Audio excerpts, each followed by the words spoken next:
The Wild Robot by Peter Brown. Chapter 64, The Special Robot. After Brightbill told the story of his winter, he and his mother sat in silence and thought.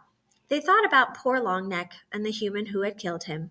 They thought about farms and cities and factories. They thought about Roz and where she truly belonged. Then, after a while, Roz told Brightbill her own winter story. She spoke of her long, dark hibernation and of how she had awoken to find the nest caved in around her. She spoke of blizzards and frozen animals. She spoke of the many lodges she had built and the one that had caught fire. But she mostly spoke of all the new friendships she had forged. I used to think that you were the only animal who would ever care about me, she said to her son. I worried that without you around, I would be alone again. But I was not alone. In fact, I made new friends, all on my own. I think the other animals might actually like me. Of course they like you, Ma, squawked the goose. You're the most likable robot I've ever seen, and I've seen a lot. It was true. Brightbill had seen hundreds of different robots that winter, and none of them were anything like Roz. None of them had learned how to speak with animals, or had saved an island from the cold, or had adopted a gosling. And as he sat there, watching the robot's animal gestures and listening to her animal sounds, Brightbill realized just how special his mother really was. Chapter 65, The Invitation. Roz was the first to arrive at the next dawn truce. She had an important announcement to make. The robot patiently waited in the great meadow as the sky slowly brightened and the animals slowly gathered. And once everyone was milling around and chatting, Roz began speaking in her perkiest voice. Pardon the interruption. If I could please have a moment of your time. The crowd settled down and listened to their robot friend. We made it through a terrible winter. A new generation of youngsters is arriving, and my son, Brightbill, has just returned to the island with his flock. I think we can all agree that there is much to celebrate. So in addition to the dawn truce this morning, I would like us to have another truce this evening. We can call it the evening truce, or better yet, the party truce.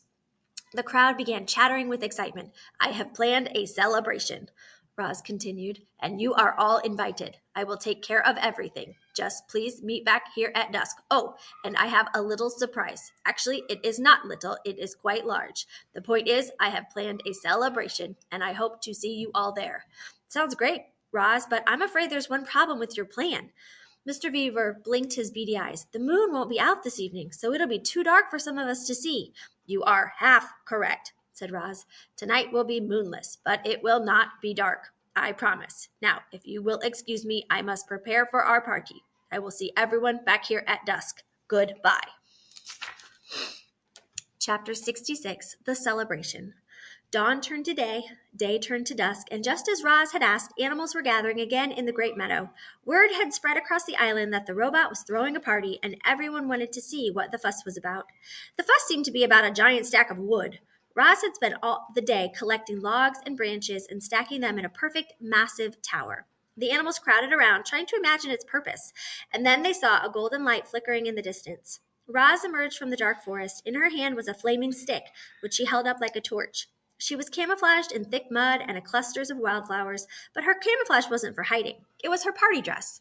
The animals watched as the robot glided across the meadow, surrounded by a warm glow. Thank you for all being here, she said as she joined the crowd. 1 year ago, I awoke on the shore of this island. I was just a machine. I functioned, but you, my friends and family, you have taught me how to live, and so I thank you.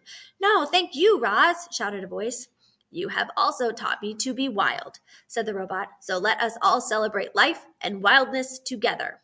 At those words, Roz heaved her torch high into the air. It soared up, up, up, and landed on the very top of the wooden tower. A ball of fire burst towards the night sky, and suddenly the meadow was bathed in firelight. Hundreds of shining eyes watched a bright flame creep down the sides of the tower, and embers floated away on the breeze.